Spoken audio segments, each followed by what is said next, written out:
하나님 말씀 보셨습니다. 하나님 말씀은 에베소서 2장 8절입니다. 하나님 말씀은 에베소서 2장 8절 말씀, 신약성경 제 성경으로는 311페이지입니다. 신약성경 311페이지 에베소서 2장 8절 말씀 찾으셨으면 제가 봉독하겠습니다. 너희는 그 은혜에 의하여 믿음으로 말미암아 구원을 받았으니 이것은 너희에게서 난 것이 아니요 하나님의 선물이라. 아멘. 이 시간은 용어 정리 38번째 강의가 되었습니다. 은혜라는 제목으로 하나님 말씀 증거하도록 하겠습니다. 은혜. 무슨 자매 이름 같죠? 은혜. 우리나라에서 은혜라는 이름 참 많은데, 여러분, 이 종교 개혁의 중요한 구호 가운데서 절대로 빠질 수 없는 이 용어가 은혜라고 하는 용어입니다. 그래서 여러분, 파이브 솔라 중에서 파이브 솔라, 이 라틴어죠. 솔라가 영어로 얘기하면 온리입니다. 이 파이브 솔라 중에서 하나가 바로 이 솔라 그라티아, 어떤 그라치아라고도 발음하는데, 이 파이브 솔라 중에서 하나가 솔라 그라티아죠. 솔라 그라티아. 이 용어는 종교개혁자 마틴 루터가 중세 시대의 성례를 통한 구원의 미신에서 빠져나오게 한 아주 중요한 교리이기도 했습니다. 그러니까 여러분, 이 은혜 교리를 제대로 이해하지 못하면, 모든 교리가 그렇습니다. 사실은요, 모든 교리는 하나의 교리가 다른 교리와 소위 상호 유기적인 관계를 맺고 있습니다. 그래서 이 하나의 교리를 제대로 이해하지 못하면 다른 교리에 대해서 잘못된 이해에 영향을 끼치게 되죠. 특히 아주 중요한 교리가 뭐냐면 이 은혜 교리이고 믿음 교리이고 칭의 교리가 바로 그런 것들입니다. 그래서 오죽하면 루터가 그런 얘기하지 않았나요? 칭의 교리는 마치 교회의 심장과 같아서 칭의 교리가 무너지게 되면 교회 전체가 무너질 수 있다고까지 얘기하고 있습니다. 그런데 이 칭의 교리가 가능할 수 있도록, 이 칭의 교리를 바르게 이해할 수 있도록 하는 교리가 또한 은혜의 교리입니다. 이 은혜의 교리를 통해서 예정론, 구원론 또는 하나님의 속성에 대한 교리, 그리고 또 교회론, 종말론, 이런 교리들이 명확하게 정립이 되어집니다. 이 교리는 단순해 보이지만 그 교리 안에서 수많은 다른 교리들을 출산해내는 교리이기도 합니다. 그러니까 우리가 이 은혜 교리를 정확하게 아는 것은 굉장히 중요합니다. 근데 놀랍게도 이 용어가 오늘날 한국교회 안에서는 가장 의미 없이 사용되어지는 그런 용어처럼 전락해버리고 말았다는 것은 굉장히 안타까운 일이 아닐 수가 없죠. 상당수의 교회에서 이 은혜라고 하는 단어가 농담조로 사용되어지는 경우가 얼마나 많은지 모릅니다. 그러니까 예를 든다면 여러분, 교회 안에서 불편한 상황이 벌어졌을 때, 그러니까 옳으냐 그르냐에 관한 분명한 선을 그어야 되는 상황에서 분란이 일어나지 않게 하기 위해 어떻게 합니까? 그냥 은혜로 합시다. 은혜로 합시다.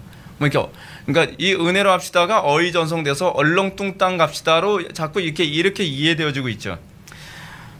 그래서 상당수의 교인들이 교회에서 예민한 문제가 대립되고 논쟁이 되면 은혜로 합시다, 이런 얘기를 너무 잘합니다. 그러니까 저하고 친한 그 친구 하나가 교회에서 제일 듣기 싫은 소리가 은혜로 합시다 라는 얘기라는 거예요. 그러니까 이 부분은 분명하게 선을 긋고 가야 되는데, 이 부분에 대해서는 올바르게 선을 그어야 되는데 그냥 은혜로 합시다 하면서 얼렁뚱땅 넘어가는 거예요. 예를 든다면 교회의 재정적인 문제에 관해서 아주 심각한 문제가 야기됐습니다. 근데 심각한 문제, 심각하지도 않은 문제 가지고서 막 박터지게 싸우는 사람이 있는가 하면 정말 심각하게 이 문제에 대해서 짚고 넘어가야 되는데, 불편하면 그냥 은혜로 갑시다, 덮고 갑시다, 그냥 뭐든지 덮고 갑시다를 은혜로 갑시다, 이런 식으로 사용하죠. 교회 안에서 재정적인 문제뿐만 아니라 도덕적인 문제, 교리적인 문제, 이렇게 되면 누군가가 불편해지고, 이렇게 되면 교회가 분란이 일어날 것 같고, 그러면 그냥 덮고 갑시다라는 말을 은혜로 합시다, 이런 식으로 얘기를 합니다. 여러분, 은혜라는 단어 이렇게 함부로 사용하면 안 되는 용어입니다. 이 은혜라는 단어가 얼마나 중요한 단어인지 모릅니다. 이 세상의 모든 것들 중에 어느 것 하나도 하나님의 은혜 없이 주어진 것이 없습니다. 근데 우리는 이 은혜를 얼렁뚱땅 덮고 갑시다 라는 말로 이렇게 말을 사용하면 곤란한 거죠. 그러니까 저는 교회 안에서 용어 사용하는데 굉장히 신중해야 되고, 용어를 적절하고 정확하게 사용하는 훈련이 되어야 한다고 저는 생각을 합니다. 뭐 자연인들, 세상 사람들은 뭐 그렇다 손 치더라도 적어도 우리들은 어떤 특정한 용어 하나하나를 사용하는 데 있어서 예민하고 정확하게 용어를 사용하는 훈련을 해야만 합니다. 간혹가다 제가 이제 용어에 예민하다 보니까 사람들이 제가 너무 이렇게 용어에 대해서 예민한 것에 대해서 좀 까다롭다고 생각할지 모르겠는데, 여러분 그거 아시나요? 용어 하나가 바뀌게 되면 여러분들의 사고방식이 근본적으로 바뀝니다. 왜냐하면 그 용어 하나가 다른 용어에 영향을 줍니다. 그래서 이 용어에 대한 오해가 다른 용어에 영향을 주고 영향을 줘서 결국은 사고 전체가 송두리째 다 왜곡되어질 수 있는 것이거든요. 놀랍게도 사단은 어느 시대든지 이런 식으로 은혜라는 용어가 신자들에게 바르게 알려지지 않도록 끊임없이 작용을 했습니다. 실제로 이 용어는 어느 시대든지 교회가 타락하고 부지한 태도로 일관하게 될 때 예외 없이 가장 무시당하는 용어 중에 하나가 바로 은혜라는 용어였습니다. 은혜라는 용어가 많이 왜곡되죠. 그리고 은혜라는 용어는 많이 무시되죠. 그죠? 그래서 이 용어가 교회 안에서 이렇게 취급되면 교회는 자동적으로 그 생명력을 잃어버리고 맙니다. 그러면 도대체 성경이 가르치는 은혜라는 단어가 의미하는 바가 과연 무엇일까요? 여러분, 은혜라는 단어, 뭐 여러분들 많이 들어보셨죠? 예, 헬라어로 카리스라고 합니다. 카리스, 여러분 카리스 하게 되면 이 카리스가 어떤 의미인가요? 직역하면 호의, 자비, 선물 정도로 이해할 수 있습니다. 그래서 여러분들이 오늘 본문에서도 보게 되면 너희가 그 은혜를 인하여 믿음으로 말미암아 구원을 받았나니 이것이 너희에게서 난 것이 아니요 하나님의 선물이에요. 이 선물도 카리스입니다. 은사도 카리스라고 번역을 합니다. 그러니까 이 카리스라고 하는 이 단어가 굉장히 다양하죠. 그렇죠? 다양해요. 그래서 카리스마 뭐 이런 얘기하죠. 이제 그런 게 다 이제 이 은사라든지 이런 사역과 관련된 단어 아닌가요? 그래서 우리가 오해하지 말아야 할 점은 은혜가 거저 주시는 하나님의 선물이라는 사실이죠. 성경이 가르치는 은혜는 대가를 내가 치르지 않았을 뿐이지 그 대가를 하나님께서 혹독하게 치르시고 주신 겁니다. 그러니까 공짜가 아니에요.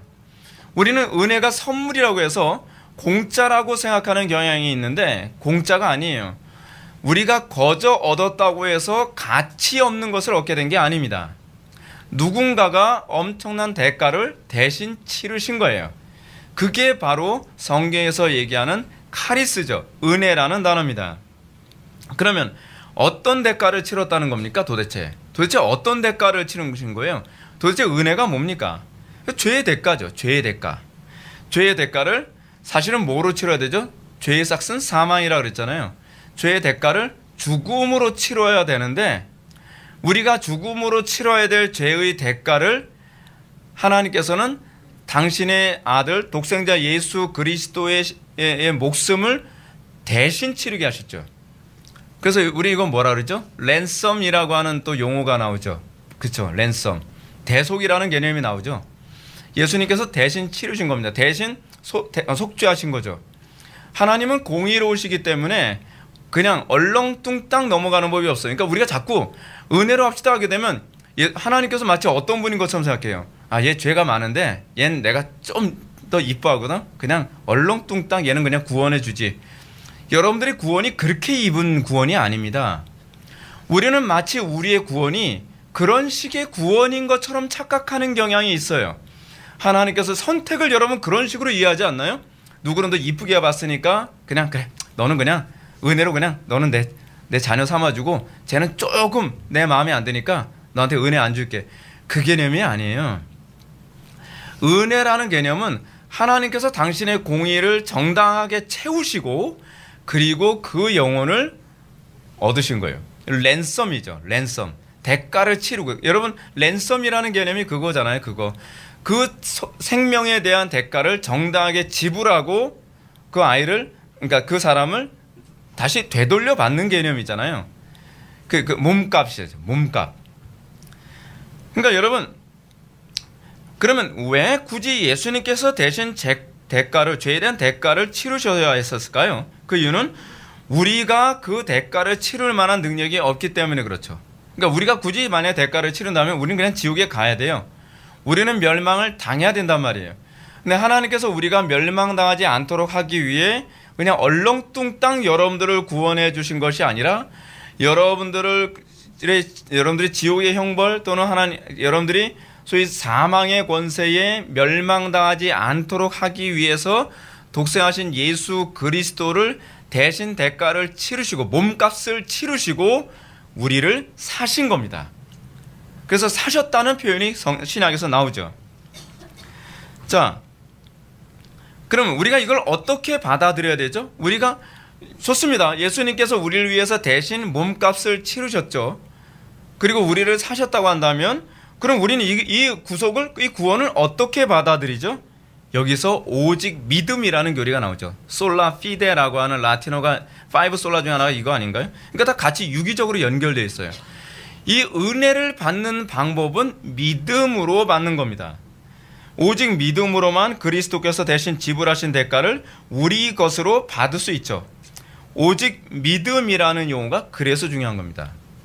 이 신앙이라고 하는 것은요, 우리가 구원을 받는 것이 내가 무엇을 해서 구원을 받는 것이 아니라 하나님께서 이미 치르신 구속을 내 것으로 여겨지는 것, 받아들여지는 것입니다. 이렇게 믿음으로 받은 구원을 사도 바울은 서신서에서 은혜라는 용어로 사용했는데, 사도 바울이 신약성경에서 주로 은혜라는 이 단어를 사용할 때는, 그러니까 이렇게 수거로 이해하시면 됩니다. 사도 바울이 여러분 서신서에서 그런 얘기 많이 하잖아요. 내가 그 은혜로 인하여 사도로 부름을 받았다. 뭐 이런 문맥상 이런 표현을 많이 사용하는데, 이 은혜라는 이 문맥상의 이 표현은 무엇을 의미하냐면 믿음으로 받은 구원이라는 뜻이에요. 그러니까 믿음으로 받은 구원이라는 개념을 은혜라고 얘기해요. 우리는 자꾸 은혜라는 용어를 어떻게 사용하죠? 오늘 은혜 받았어? 오늘 뭐 눈물이 나던데 은혜 이제 우리는 그런 식으로 은혜를 생각을 하잖아요. 뭐 예를 들어서 뭐 우리가 느낌이 좋았다든지 감동했다든지 뭐 기분이 좋았다든지 그러면 우리가 은혜 받았어. 그런데 사실은 사도 바울이 사용하는 그 은혜라는 용어는 어떤 용어예요? 구원과 동의어예요. 믿음으로 받은 구원을 얘기할 때에 사도 바울이 항상 그 자리에다가 은혜라는 단어를 집어넣어요. 그러니까 우리가 이 은혜라는 단어가 얼마나 묵직하고 무게감이 있는 단어인지 모릅니다. 그래서 은혜라는 단어 속에서 하나님의 자비와 긍휼의 속성을 발견하죠. 그렇죠? 하나님은 공의로우심에도 불구하고 죄로 찌든 인간에게 무조건적인 사랑과 자비를 베푸시는 하나님이시라는 것을 이 은혜 교리 안에 다 내포하고 있어요. 근데 문제는 이 영광스러운 단어가 교회 안에서 부정을 눈 감아 줍시다라는 식으로 사용한다는 거예요. 얼렁뚱땅 넘어갑시다. 또는 덮어놓고 갑시다. 뭐 이런 식으로 사용되고 있는 거죠. 또는 감동받았다는 걸 은혜 받았다는 식으로 사용하기도 하죠. 그러니까 이 은혜라는 용어가 가지고 있는 의미를 제대로 모르니까 남발하는 거죠. 남발. 그러니까 제가 이제 용어 정리를 하면서 자주 느끼는 게 뭐냐면 우리가 의외로 한국말 잘 모르고요. 의외로 우리가 흔히 사용되어지는 이 용어들, 성경에 나오는 용어들을 제대로 개념 없이 사용하고 있구나라는 것을 굉장히 많이 느낍니다. 따라서 이 영광스러운 단어는 정확하게 바르게 이해되어지고 교회 안에서 바르게 사용되어져야만 하는 용어입니다. 뿐만 아니라 이 단어는 무율법주의자들이 사용하는 전형적인 논리적 수단으로도 사용되죠. 우리가 구원을 어떻게 받았어요? 행위로 받지 않고 은혜로 받았다 그랬죠. 제가 지난 시간에 또 말씀드렸나요? 여러분, 왜 우리는 구원을 행위로 받질 않나요? 구원을 행위로 받지 않는 이유가 뭐냐면 그 행위를 이미 그리스도께서 치르셨기 때문에 그렇습니다. 행위는 그리스도께서 치르셨기 때문에 우리는 그 구원을 받아들이는 것이지, 내가 행위를 통해서 그 구원을 받는다고 한다면 그리스도의 행위를 어떻게 하는 거예요? 무시해버리는 게 돼버리는 거죠. 그러니까 행위가 들어오면 안 되고 그 자리에는 믿음이 들어와야지 옳습니다. 그러니까 여러분, 이 믿음이라는 단어도 여러분 오해하면 곤란하는 게, 믿음이라는 단어를 수용이라는 개념으로 생각하면 곤란해요. 믿음이라는 용어는 사실은 은혜와 관련된 용어예요. 그리고 여러분, 이 은혜와 또 관련되어진 중요한 용어가 하나 있죠. 기도입니다. 그러니까 오직 은혜라고 하는 얘기는 우리가 기도로 하나님께 구한다는 개념입니다. 이게 다 연결되어 있어요. 자, 은혜의 교리가 또 전도에서 사용될 때 어떻습니까? 아무나 마구잡이로 교회 안에 쓸어놓는 교리로 또 이해되어지고 있습니다. 그렇죠? 어떻게 해요? 복음에 대해서 아무런 관심이 없는 사람도 선물을 주거나 강요해서라도 교회 안에 끌어들이면 어떻게 해요? 은혜로 구원을 받게 된다고 생각하는 거예요. 그래서 뭐예요?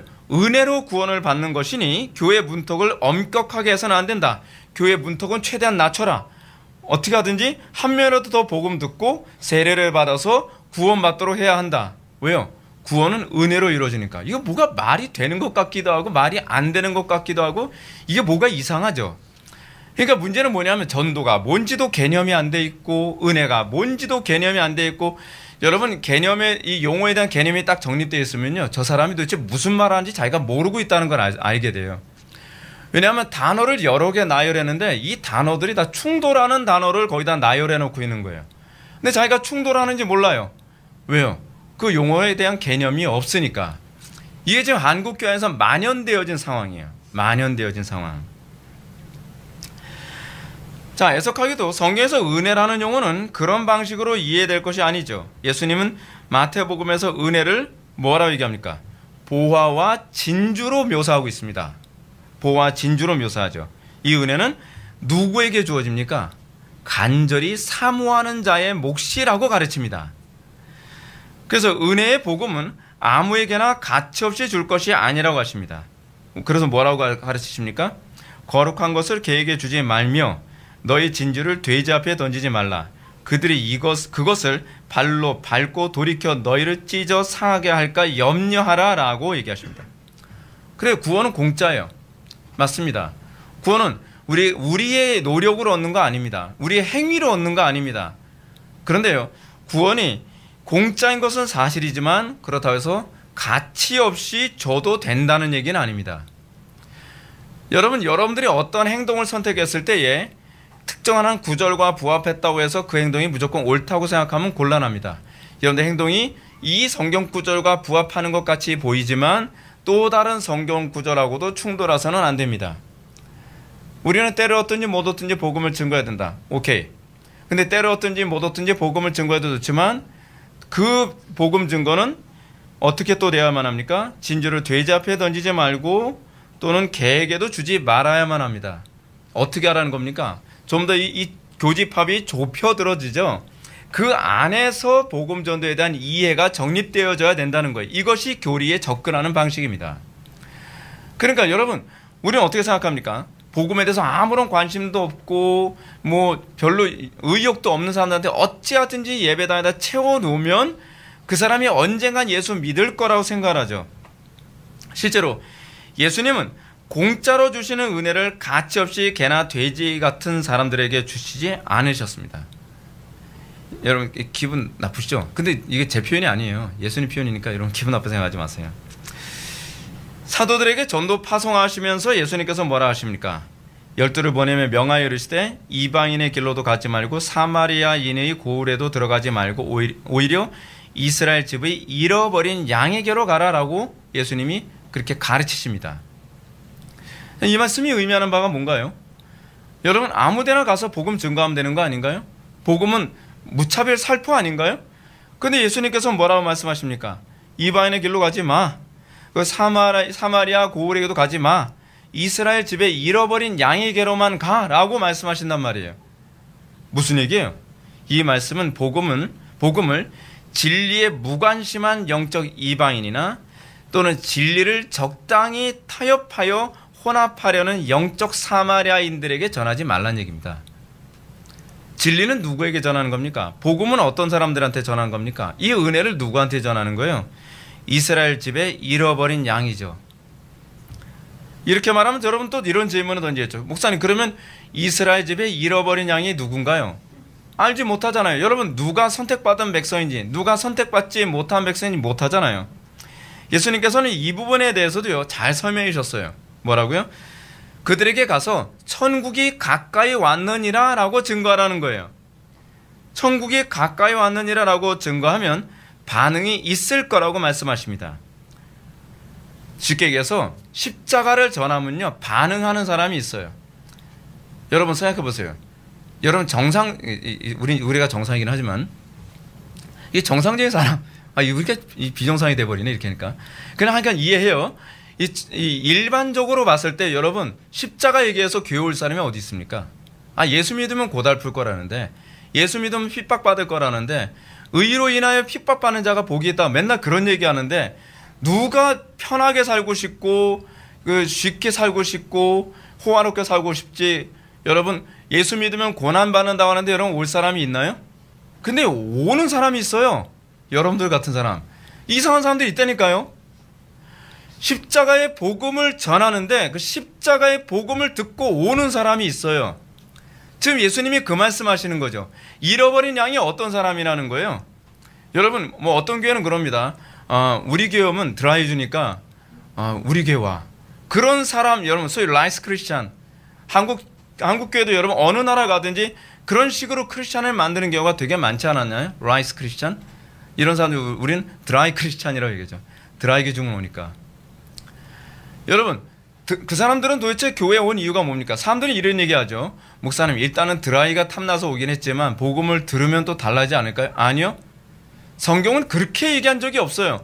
일단 다이렉트로 원색적으로 복음을 전하면 반응하는 사람이 있다니까요. 그래서 은혜라는 거예요. 여러분 우리가 받아들일 만해서 받아들이면 그건 설득이죠. 근데 십자가를 전하고 예수님을 위해서 살라 그러고 또 진리를 위해서 의로 인해서 고난당하더라도 그 길 가겠냐?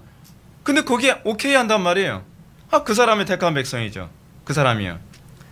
그러니까 예수님께서 이렇게 십자가를 전하면 반응하는 사람이 있다고 얘기하고요. 그래서 11절에서 뭐라고 했냐면 그 중에 합당한 자라고 얘기하는 거예요. 이 복음을 받기에 합당한 자가 있다는 겁니다. 제가 목회를 하면서 사람들한테 무슨 얘기 많이 들었는지 아세요? 목사님들한테요? 목사님 그렇게 목회하면 누가 오겠습니까? 맨날 죄 지적하고 맨날 회개하라 그러고 누가 오겠냐? 오잖아요. 이상한 사람들 오잖아요. 여기 지금요. 근데 여러분 그게 하나님의 백성인지 아닌지 택한 백성인지 아닌지를 검증하는 아주 중요한 시금석이거든요. 그 시금석은 십자가예요. 십자가를 전해서 반응하는 사람이 있다는 거예요. 이걸 우리는 신학적인 용어로 뭐라 하죠? 효력 있는 부르심이라고 하죠. 어떤 사람에게는 십자가가 걸림돌처럼 여겨지고 어떤 사람에게는 십자가가 미련한 것처럼 여겨지는데 어떤 사람에게는 십자가가 생명으로 여겨지는 사람이 있단 말이에요. 그 사람이 택한 백성이라는 거죠. 예. 근데 만약에 그 복음을 듣고서 그 은혜의 복음을 듣고서 반응하지 않으면 예수님 이렇게 말씀하시죠. 제자들에게 영접하지도 아니하고 너희 말을 듣지도 아니하거든 그 집이나 성에서 나가 너희 발에 먼지를 떨어버리라 라고 얘기합니다. 굳이 어떻게 해요? 복음을 멸망하는 이방인이나 개, 돼지 같은 사람에게 이 귀한 복음을 멸시받도록 하지 말라는 얘기입니다.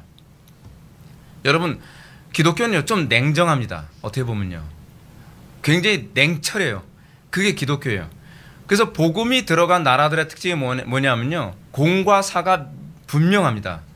좋을 땐 굉장히 좋은 것 같은데 공적인 부분에서 굉장히 차가울 정도로 냉정해요. 근데 그게 복음이 들어간 나라들의 특징이에요. 왜냐하면 그렇지 않으면 공의가 유지되질 않아요. 그렇지 않으면 사회의 질서가 유지되질 않아요. 여러분들 미국 사람들 보면 어떻습니까? 물러 터진 것 같이 보이지 않나요? 근데 그 사람들은 공의적인 차원에서는 무서워요.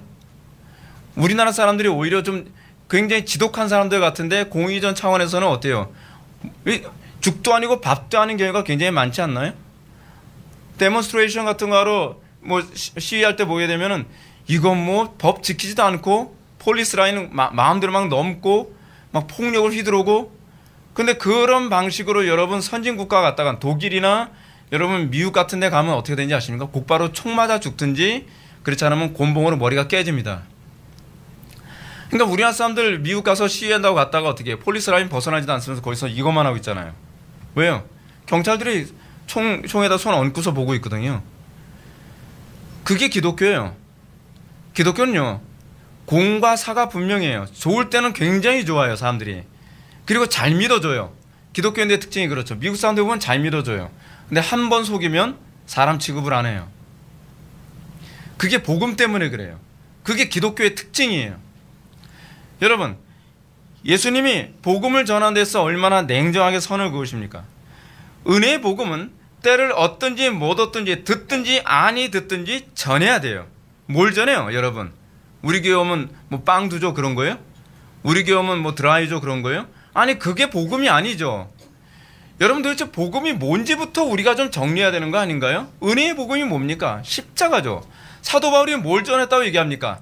내가 십자가 외에는 다른 거 전하지 않았다고 얘기하잖아요. 근데 우린 십자가 안 전해요. 왜요? 사람들이 싫어할까 봐. 싫어하죠. 싫어하는 사람들은 하나님의 택한 백성 아니라고 생각하면 그만인 거예요. 하나님의 복음을 원색적으로 전하면 거기서 반응하는 사람이 있다니까요.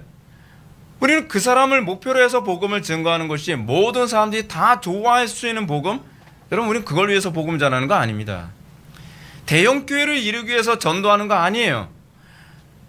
우리는 도대체 전도를 왜 하는지조차도 정체성이 혼란스러운 상황이 있습니다.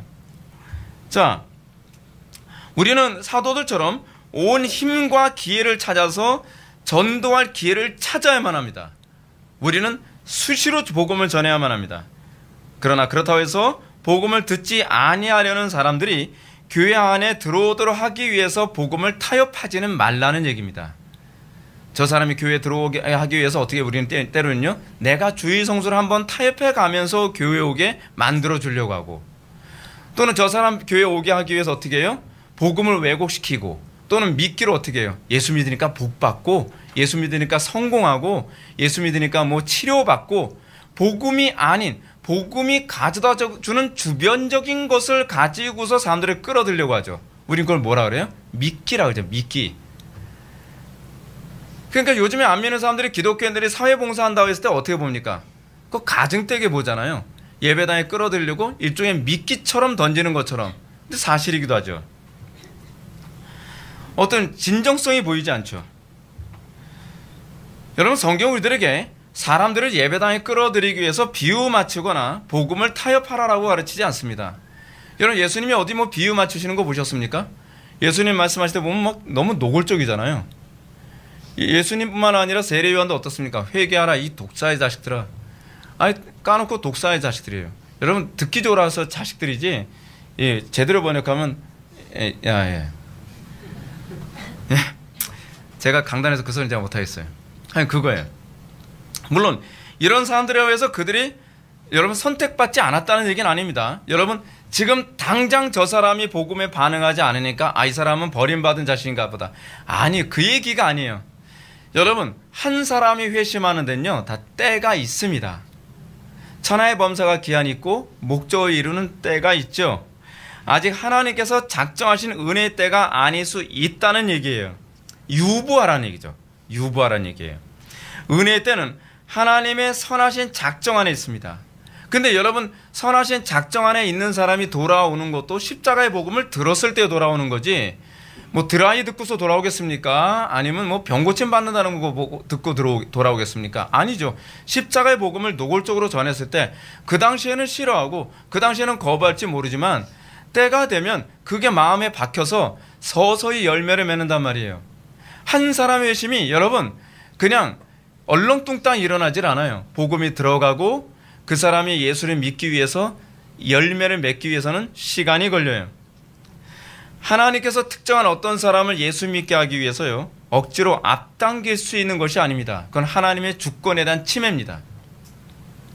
만약 하나님께서 작정하시는 은혜의 때가 있다는 하나님의 주권을 인정하지 않고 우리 열심히 먼저 앞선다면 어떻게 되는지 아십니까?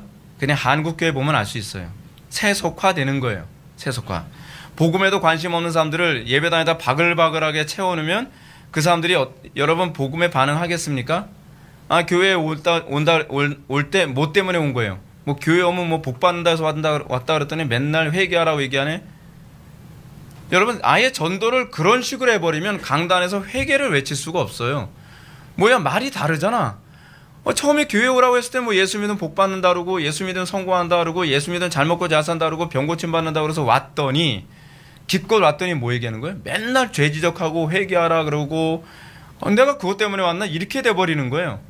그런 사람들이 한두 명이 아니라 그런 사람들이 교회의 반을 차지하면 여러분 과연 제대로 설교를 할 수 있겠습니까? 못하죠. 저항이 너무 심하니까요. 아예 애시당초부터 그 사람들이 교회를 찾는 이유는 예수님 때문에 교회를 찾아야 돼요. 자기 죄에 대해서 회개하고 싶어서 죄 문제를 해결하고 싶어서 교회를 찾아야 돼요. 목적이 순수해야 된다는 거죠. 근데 우리가 그걸 감춰요. 아니, 감추는 게 아니라 몰라요. 도대체 복음이 뭔지도 몰라요. 그래서 복음에도 관심 없는 사람들이 교회에 점점 늘어나게 되면 점점 교회가 세상이 돼버리고 맙니다. 이렇게 말하면 꼭 나오는 반박이 있죠. 그래도 그렇게 예배당을 채우고 복음을 지속적으로 듣게 해야 구원을 받는 것 아닌가요? 또 그렇게 했기 때문에 구원받는 사람들도 많이 생긴 것 아닌가요? 여러분들 많이 듣던 논리죠. 이런 주장은, 이렇게 주장하는 사람들에게 저는 다시 반박하고 싶은 게 이겁니다.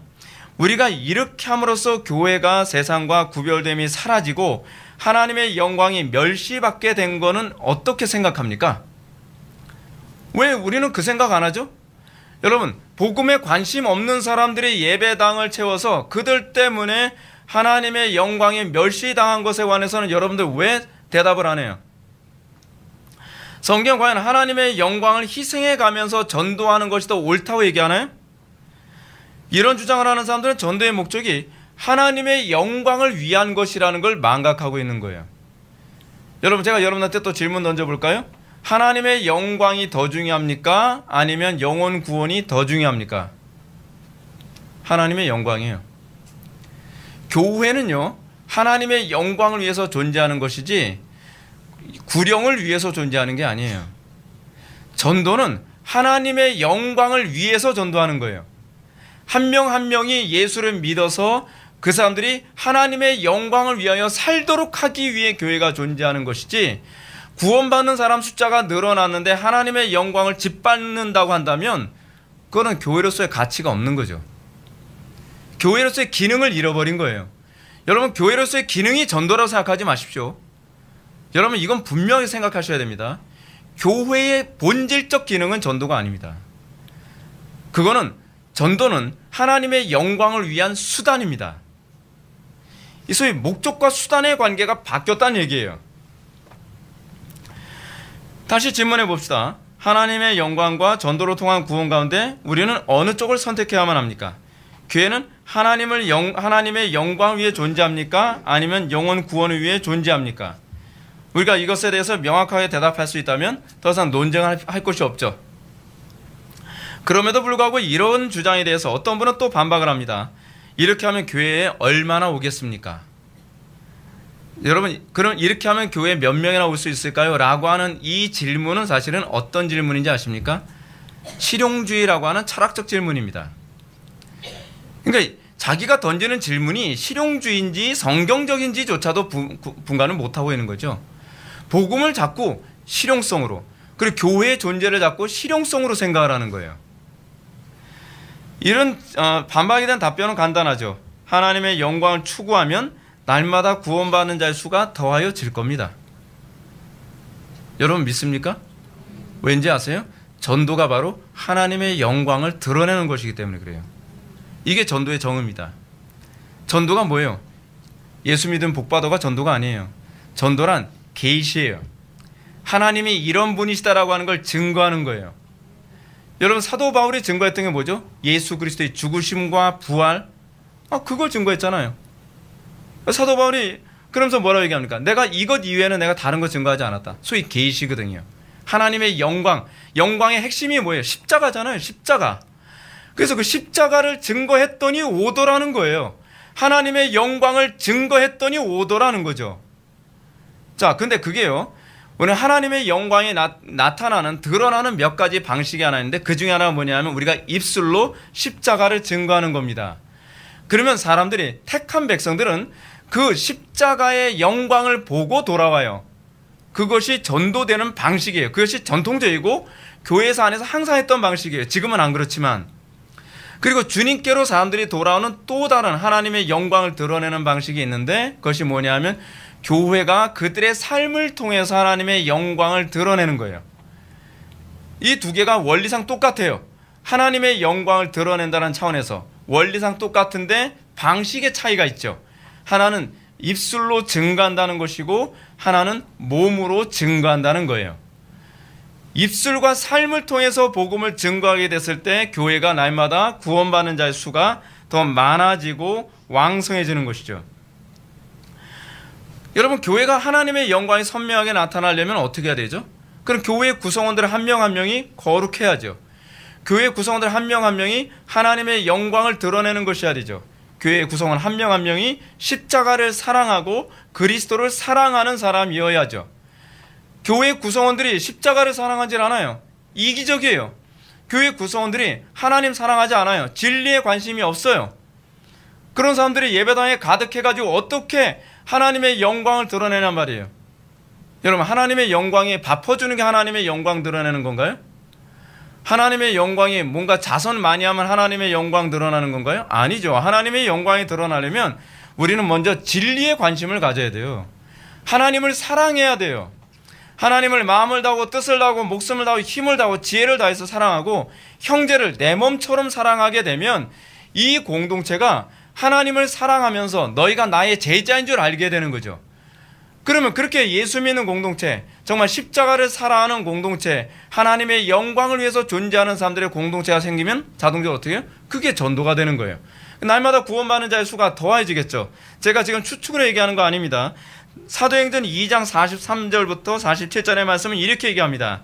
사람마다 두려워하는데 사도들로 하여금 기사와 표적에 많이 나타나니 믿는 사람들이 다 함께 있어 모든 물건을 서로 통용하고 또 재산과 소유를 팔아 각 사람의 필요를 따라 나눠주며 날마다 마음을 같이하여 성전에 모이기 힘쓰고 집에서 떡을 떼며 기쁨과 순전한 마음으로 음식을 먹고 하나님을 찬미하며 온 백성에게 칭송을 받으니 주께서 구원받는 사람을 날마다 더하게 하시니라.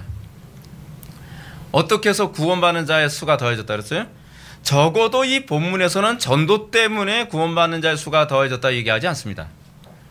지금 이 본문에서는 어떻게 해서 구원받는 자의 수가 더해졌다고 얘기합니까? 하나님의 말씀대로 하나님의 영광이 드러나니까 그런 거예요. 어떻게 영광이 드러났죠? 드러난 방식이 뭐죠? 그들이 모여서 물건을 서로 통용했어요.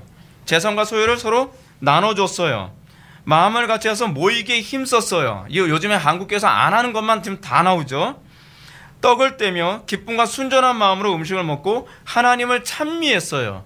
그랬더니 이것을 보고 날마다 구원받는 자의 수가 더하여 졌더라라고 해요. 왜요? 이것도 전도기 때문에 그렇습니다. 오늘날 많은 사람들이 왜 교회 안 오죠? 그토록 밖에 나서 전도 많이 하는데 왜 교회 안 와요?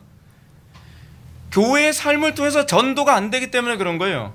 교회의 삶을 통해서 하나님의 영광이 안 나타나기 때문에 그래요.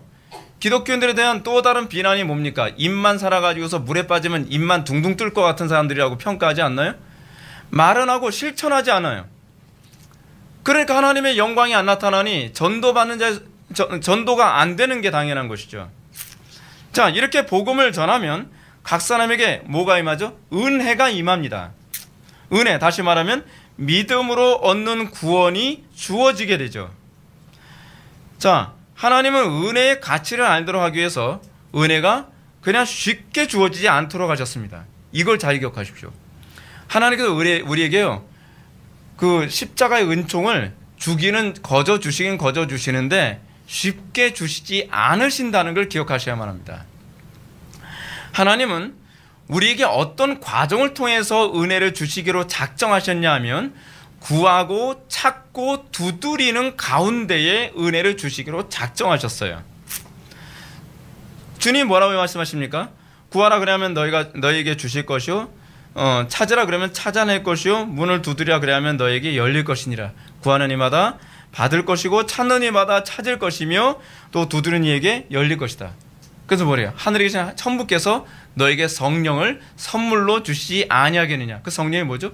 구원이죠. 믿음으로 얻는 구원이죠. 은혜를 얘기하는 거죠. 은혜. 은혜가 여러분 공짜라고 해서 거저 주어지는, 그렇게 쉽게 주어지는 게 아니에요. 하나님께서 이 가치, 거저 주어지기 때문에 가치를 모를까봐 거저 주어주시는 은혜를 어렵게 받도록 하셨어요. 이게 하나님의 지혜죠. 하나님의 지혜. 여러분, 반대로 예수님은 제자들에게 거룩한 것을 개에게 주지 말며 너희 진주를 돼지 앞에 던지지 말라. 그들이 그것을 발로 밟고 돌이켜 너희를 찢어 상하게 할까 염려하라고 하시므로 가치를 모르고 사모하지도 않는 사람에게 은혜를 가치 없이 주지 말라고까지 경고하십니다. 은혜의 가치에 대한 인식의 문제는 이미 구원을 받았다고 생각하는 사람들에게도 그대로 적용됩니다. 우리는 간혹가다 이런 얘기죠. 난 구원의 확신이 있으니까 이제 막 살아도 되지. 아니요. 그건 은혜 받지 않은 사람들의 특징이라고 가르치는 거예요.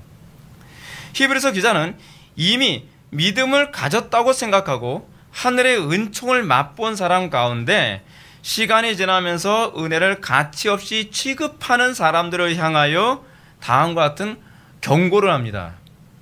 그러니까 제가 여러분한테 이런 말씀드리죠. 은혜 받은 거. 여러분 우리 교회 와서 초기에 우리 교회 와서 은혜 받았다. 여러분 초기에 우리 교회 와서 은혜 받았다고 방방 뛰지만 말고요. 그 은혜의 가치를 알고 그 은혜를 소멸하지 않으려고 두려워해야만 합니다. 저는 우리 교회에서 초기 때 은혜 받았다고 하면서 점점 은혜를 소멸해가지고서 나중엔 그 은혜로부터 떨어져 나가는 거 볼 때마다 속이 그냥 뒤집어질 것 같아요. 여러분들은 모르죠? 제 속이 얼마나 상하는지. 나가면 그만이지가 아니에요. 저는요. 여러분들은 어떨지 모르지만 저는 성도들 한 명 한 명을 얼마나 힘들게 양육하고 있는지 여러분 알고나 계십니까? 근데 힘들게 양육했는데 그 사람이 끝까지 은혜 생활을 못하고 떨어져 나갔더니요. 굉장히 괴로워요. 괴로운 정도가 아니에요. 도대체 내가 이렇게까지 해야 되나? 라는 생각까지 할 정도예요. 근데 여러분 그게 목회예요. 그게 저는 목양이라고 생각하는 거예요. 잘 보십시오. 히브리서 기자는 이렇게 얘기합니다. 한 번 빛을 받고 뭐예요? 하나님의 말씀에 대한 조명을 얘기하는 겁니다. 하늘의 은사를 맛보고 선물이죠. 성령에 참여한 바 되고 하나님의 선한 말씀과 내세의 능력을 맛보고 타락한 자들은 다시 새롭게 하여 회개하게 할 수 없나니 이는 그들이 하나님의 아들을 다시 십자가에 못 박아 드러내놓고 욕되게 함이라. 뭐예요? 은혜를 가치 없이 취급했다는 얘기예요. 여러분 은혜 받고 나서 좀 내가 은혜 받고 나서 좀 방방 뜨기 시작하면 그 다음엔 또 은혜를 가치 없이 취급하고 성령을 소멸하기를 밥 먹듯이 하고 여러분 그렇게 하면요 회복 안 돼요. 여러분들 제가 가까운데 설교하면서 막 호통치고 제가 야단치는 게 왜 그런지 아십니까? 제가 여러분들 영적으로 각성하게 하기 위해서 어쨌든 일주일 동안에 하루에 3시간 4시간의 몸이 부서져라 기도하면서 오늘은 내가 저 인간을 예배 시간에 졸지 않게 만들어야지. 저 인간을 은혜 받게 만들어서 정말 하나님 만나게 해줘야지. 그러고 있는데 기껏 그렇게 해서 은혜를 받고 나면 너무 쉽게 은혜를 받아서 그런지 일주일 동안 개차발처럼 살아요. 다시 원상복귀. 여러분 그렇게 다시 원상복귀하는 걸 여러분 10년 해보세요. 미워 죽겠어요 진짜. 여러분들은 목사가 얼마나 여러분 고통스럽게 목회를 하고 있는지 여러분 아셔야 돼요. 여러분들 쉽게 앉아서 은혜를 받는다고 생각하죠? 쉽게 받는 게 아니에요. 여러분 은혜가 그렇게 쉽게 주어지는 게 아니에요. 여러분들 한 명 한 명이 하나님의 은혜를 받기 위해서 예배 전에도 정말 간절하게 기도해야 되고요. 설교자도 여러분들이 은혜 받기 위해서 얼마나 간절하게 설교를 준비해야 되는지 몰라요. 저 이거 설교 준비하기 되게 싫었어요 솔직히. 요즘 몸이 굉장히 컨디션이 안 좋거든요. 근데 왜 이렇게 하냔 말이에요. 은혜가 그렇게 쉽게 주어지는 게 아니기 때문에 그래요. 거저 주어진다는 것과 쉽게 주어진다는 건 별개 문제예요 여러분. 아무런 준비도 없이 그냥 무슨 TV 앞에서 드라마 보듯이 앉아만 있으면 은혜는 거저 굴러오겠지. 여러분 하나님 잘못 알고 계신 거예요. 하나님 그런 분 아니에요 여러분. 착각하지 마세요. 성경의 관점에서 우리는 은혜와 가치 상관관계를 크게 두 가지로 이해해야만 합니다. 첫 번째로 은혜가 거저 주어지는 것이지만 그렇다고 해서 가치를 모르는 상태로 주어지진 않는다는 겁니다. 이건 분명히 기억하십시오. 로마 가톨릭에서 오해한 게 뭔지 아세요? 오직 믿음으로만 구원을 받는다라고 하니까 윤리가 없어진다는 거예요. 아니요. 그건 잘못 알아서 그래요. 이건 오해한 거예요. 하나님께서 우리에게 믿음으로 은혜를 주시는데 그 은혜를 주실 때 가치를 알게 하게 하면서 은혜를 받게 하세요. 그래서 얼마나 내가 큰 은혜를 받았는지 그것을 알고 그 가운데 회심을 해요. 어메이징 그레이스예요. 어메이징 그레이스. 나 같은 죄인 살리신 그 은혜의 놀라움, 그 은혜의 놀라움을 아는 사람이 인생을 개차발처럼 살겠습니까? 잃었던 생명 다시 찾았으니 어떻게 살아요? 일평생 하나님과 이웃을 위해서만 살겠습니다라고 하게 되지 않겠어요? 그 정도의 가치를 알게 하면서 구원받게 하시는 거예요. 그 두 번째로 은혜를 이미 받았다고 하지만 만약 그 사람이 삶 속에서 은혜를 가치 없이 취급한다면 그는 참되게 은혜를 받은 게 아니라는 거죠. 우린 그거를 일시라고 얘기합니다. 여러분 은혜 소멸하는 거 밥 먹듯이 하지 마세요. 경고합니다. 여러분, 은혜 소멸하듯이 밥 먹듯이 하는 사람은요, 제가 도울 방법이 없어요. 은혜를 받으면 뭐예요? 성령을 소멸하는데, 성령을 소멸한다는 것은요, 성령님을 굉장히 가치 없이 취급하시는 거거든요. 마치 뭐하고 똑같습니까? 어떤 사람한테 돈 필요하다 그래서 한 100만 원을 딱 줬어요. 그랬더니 일주일 동안에 100만 원 뭐 했냐? 그랬더니 그냥 뭐 오락실 가서 게임하고요, 빠찡거 가서 땡기고요, 뭐 술 마시고요, 날렸다는 거예요. 그럼 여러분 어떻게 했어요? 또 100만 원 주겠습니까? 안 주죠. 안 줘요. 여러분, 은혜 자꾸 소멸하는 사람은요, 은혜 웬만해선 받기 힘듭니다. 왜요? 하나님께 그토록 은혜를 주셨는데 은혜를 가치 없이 취급했기 때문에 네가 은혜의 가치를 모르는구나. 그럼 네가 은혜의 가치를 알도록 하기 위해서 내가 좀 교육 좀 시켜야 되겠다. 그렇게 돼요. 그건 제가 그냥 하는 소리가 아니라 협박하는 게 아니에요. 성경이 가르치는 바예요. 자, 한번 봅시다. 우리는 하나님께서 어떻게 한 사람의 회심을 인도하는지 잘 보십시오. 여러분, 예배 시간 좀 은혜 받았다고 해서 여러분 회심했다고 생각하지 마시죠. 착각하지 마세요. 회심 그렇게 쉽게 일어나지 않습니다. 존 버넨의 철로역정에 보면 한 남자가 은혜로 구원을 얻기 위해서요, 먼저 일어나는 사건이 있습니다. 근데 이 한 남자의 이름이, 원래 이름이 뭐였냐면 은혜 없음이에요. 원래 이름이. 근데 이 은혜 없음이라는 이 사람이 은혜를 받게 됩니다. 그러면서 은혜를 받게 되는데 어떻게 하냐면 이 사람이 자기 자신의 죄의 문제에 대해서 심각하게 고민해요. 근데 이 고민하는 게 쉽게 해결이 안 되는 거예요. 그래서 너무 고민하고 고통스럽고 괴로워하는 가운데에 전도자에게 도움을 받죠. 그러니까 전도자가 뭐라고 얘기합니까? 자기가 정말 이 죄짐을 벗고 싶은데 죄짐을 어떻게 해야 벗을 수 있겠습니까? 라고 얘기하니까 전도자가 이렇게 얘기합니다. 저기 그 십자가가 보입니까? 라고 손으로 가리킵니다. 안 보이는데요? 그러니까 뭐라 얘기합니까? 그러면 저기에 빛이 비치는 건 보여집니까? 예, 빛은 보입니다. 라고 얘기하죠. 구원이 어떻게 일어나요? 하나님께서 조명하시는 말씀에 대한 조명을 따라가면서 점점 십자가가 보이기 시작을 해요. 여러분들이 예수를 믿으면서 십자가가 잘 안 보인다. 이유가 뭔지 아세요? 성령의 조명의 빛을 안 따라가고 성령을 자꾸 소멸하기 때문에 그렇습니다. 근데 이 한 남자가 그 십자가에서 나타나는 그 빛을 따라가기 시작하자 이름이 바뀝니다. 그때서부터 그의 이름은 크리스찬이 됩니다. 거듭나서 크리스찬이 아니라 거듭나는 그 길로 순례길을 떠나기 시작하는, 십자가를 향해서 떠나기 시작하는 거예요. 아주 힘들게, 고통스럽게. 그리고 그 과정을 거치는 가운데 죄짐이 떨어지는 것을 경험하게 되고 그 은혜의 감격이 너무나 감격스러우니까 일평생 순례길을 완주하게 되는 거죠. 세상으로 돌아갈 수가 없는 거예요. 왜냐하면 이 은혜가 너무 감격스러우니까. 여러분, 쉽게 예수 믿는 거 별로 안 좋습니다. 쉽게 예수 믿는 사람은 쉽게 배도합니다. 마치 쉽게 돈 번 사람 쉽게 돈 날리는 것처럼요. 뭐 로또 긁어가지고서 어떤 사람 뭐 한 번에 몇 억 벌었다 그러잖아요. 그거 금방 다 날려요. 쉽게 번 돈 쉽게 쓰는 것처럼 은혜 쉽게 받았다는 사람 치고 그렇게 은혜 생활 진지하게 하는 사람 제가 본 적이 없습니다. 쉽게 받는 것만 능사가 아닙니다.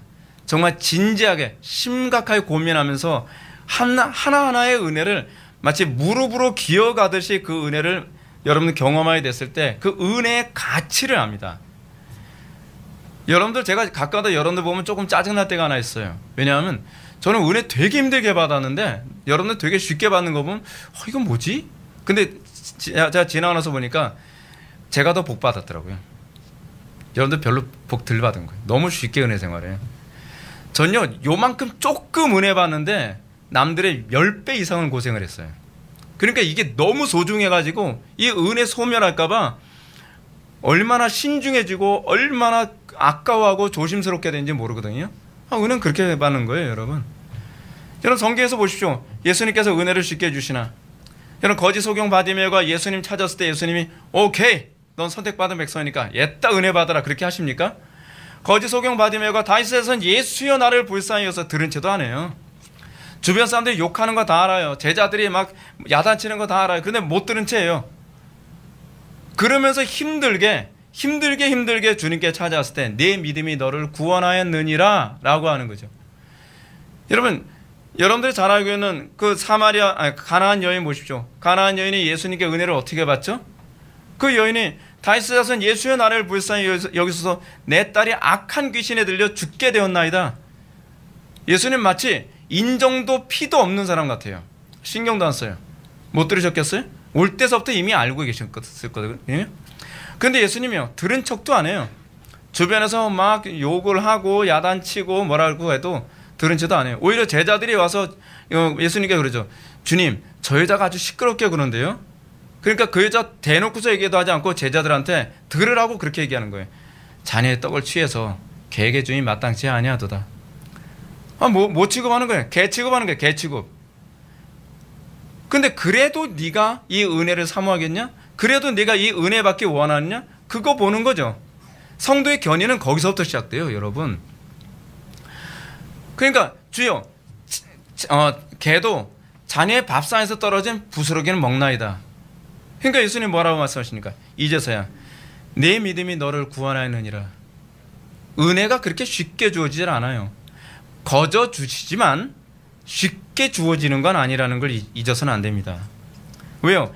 이렇게 구원을 받았을 때, 이렇게 은혜를 받았을 때의 은혜의 가치를 알게 되기 때문에 그렇습니다.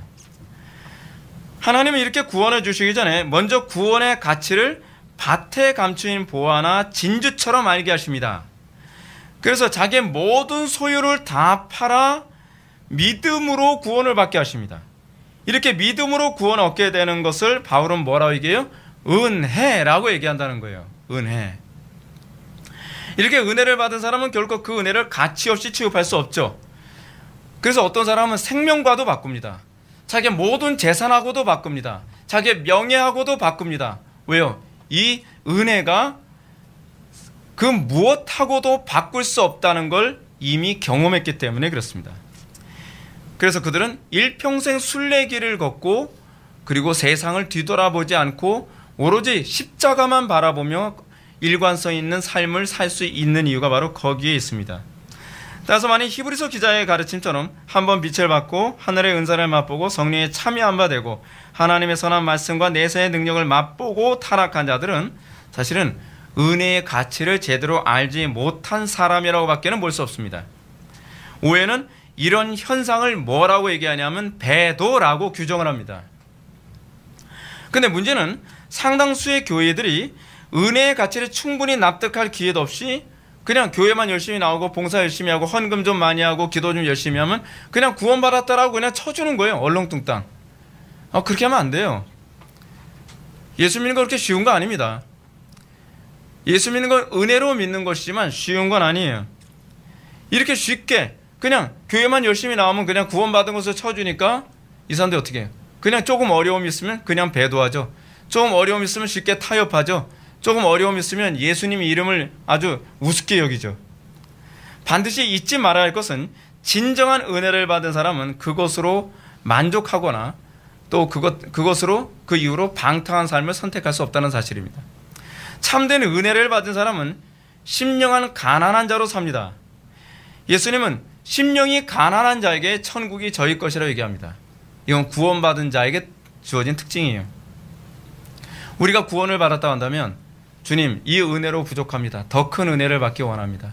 내가 주님을 더 사랑하기 원합니다. 더 주님을 가까이 하기 원합니다. 이 가난한 마음으로 살게 되어서 이게 진짜 은혜 받은 심령이에요. 근데 은혜를 어설프게 받은 사람은 어떻게 해요? 오늘 좀 은혜 받았다고 소멸하고 또 조금 은혜 받아도 소멸하고 그거 가짜예요. 진짜 은혜 받은 사람은요, 더 큰 은혜에 대한 목마름이 있어요. 심령의 가난함이 있어요. 더 그리스도와 온전한 삶에 대한 열망이 있어요. 그래서 그들은 십자가를 선택할 수밖에 없고 그들은 더욱더 그리스도를 욕망할 수밖에 없는 것입니다. 이렇게 심령이 가난한 사람은 자동적으로 그 은혜의 소멸을 두려워하며 은혜의 완성을 사모하게 되어 있는 것이죠. 다윗의 범죄 사건은 이런 관점을 잘 보여줍니다. 성경에서 다윗은 우리아의 아내 밧세바를 범한 후에 나단 선지자의 질책을 받고 그 즉시 회개합니다. 다윗의 회개는 시편 51편에서 잘 묘사되어 있죠. 이 시편 51편에서 다윗의 회개는 아주 특별한 부분을 보여주는데 그는 은혜의 가치를 어느 정도로 중요시 여겼는지를 잘 보여줍니다. 다윗이 이렇게 고백하죠. 시편 51편에서요. 주의 얼굴을 내 죄에서 돌이키시고 내 모든 죄악을 지워주소서. 하나님이여 내 속에 정한 마음을 창조하시고 내 안에 정직한 영을 새롭게 하소서.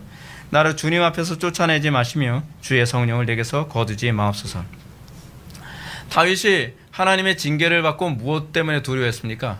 하나님의 징계가 무서워서 떤 게 아닙니다. 하나님의 은혜가 소멸될까 봐 떨었습니다. 하나님께서 자신을 멀리 할까 봐 두려워한 겁니다. 여러분 신앙생활하면서 여러분들이 정말 두려워해야 될 게 뭔지 아십니까? 하나님이 나를 멀리 할까 봐 두려워해야만 합니다. 주의 성령을 내게서 거두실까 봐 두려워해야만 합니다. 이게 진짜 은혜 받은 사람들에게 나타나는 특징입니다. 은혜는 교회 부흥에 참석해서 어쩌다 한 번 받으면 끝나는 게 아닙니다. 또 은혜에 대한 아무런 가치를 알지 못하는 가운데 은혜를 받는 것도 별로 자랑할 만한 것이 되지 못합니다. 정상적인 성례의 역사는 은혜의 가치를 모르는 자에게 먼저 은혜의 가치를 깨닫게 하는 것으로 시작됩니다. 그래서 내가 죄인이라는 것을 먼저 깨닫게 하세요. 내 죄에 대한 무게를 먼저 알게 하세요. 그래서 그리스도를 간절히 구하고 찾고 두드리게 하세요. 그리고 그 힘겹게 구하고 찾고 두드리는 가운데 그리스도를 만나면 그 그리스도의 은혜의 가치를 알아요. 그 은혜를 가치를 알고 나니까 그리스도를 위해서 생명 다해 사랑하고 일평생 그 길을 걷게 되는 것입니다. 그래서 우리는 일평생 충만한 삶을 추구하고 선한 경주의 삶을 살게 되죠. 따라서 은혜 아래 있는 사람이 무율법주의 생각할 수도 없습니다. 뿐만 아니라 율법으로 의로워지려는 태도 있을 수가 없습니다. 왜냐하면 은혜는 우리로 하여금 율법으로 의로워질 수 없다는 것을 이미 깨닫게 하셨기 때문에 그렇습니다. 여러분들이 은혜를 진짜 받은 사람이라면 내 의로 결코 천국 갈 수 없다는 걸 조명을 받았을 겁니다. 그리고 그것을 조명을 받았기 때문에 여러분들은 예수 그리스도의 공로만을 찬양할 수밖에 없는 사람이 됩니다. 여러분들이 예수 그리스도의 공로를 찬양하기보다는 내 공로를 자꾸 남들에게 드러내기를 원한다고 한다면 은혜 없는 자로밖에는 보이지가 않는 것이죠. 그래서 우리가 그 은혜 안에 들어갔을 때에 우리는 주의 계명을 소중히 여깁니다. 왜요? 주의 계명은 구원의 조건이 아니라 하나님을 가까이 하는 방식이기 때문에 그렇습니다. 여러분들 삶 속에 이 놀라운 은혜가 항상 있어지기 바랍니다. 이 은혜의 가치를 알고 날마다 그 은혜를 소멸할까 봐 두려워 떨출하는, 두렵고 떨림으로 살아가는 저와 여러분들 되기를 주님의 이름으로 축원합니다. 은혜의 정의를 하겠습니다. 은혜란 하나님의 값없이 주시는 선물이다. 그러나 그 선물은 아무에게나 쉽게 주어지지 않고 간절히 구하고 찾고 두드리는 자에게만 주어진다. 기도하시겠습니다. 사랑이 많으신 하나님, 우리가 오늘 이 시간 십자가의 은혜가 어떤 것인지, 십자가의 은혜가 얼마나 위대하고 가치 있는 것인지를 우리가 살펴보았습니다. 아버지 하나님, 우리가 그 십자가의 가치를 단 한순간도 망각하며 살지 않게 하여 주옵소서. 우리가 그 십자가의 은혜를 찬미하며 십자가를 높이며 나의 의보다는 그리스도의 의를 정말 찬송하며 살아갈 수 있는 믿음을 허락하여 주옵소서. 예수님의 거룩하신 이름으로 기도올렵나이다. 아멘.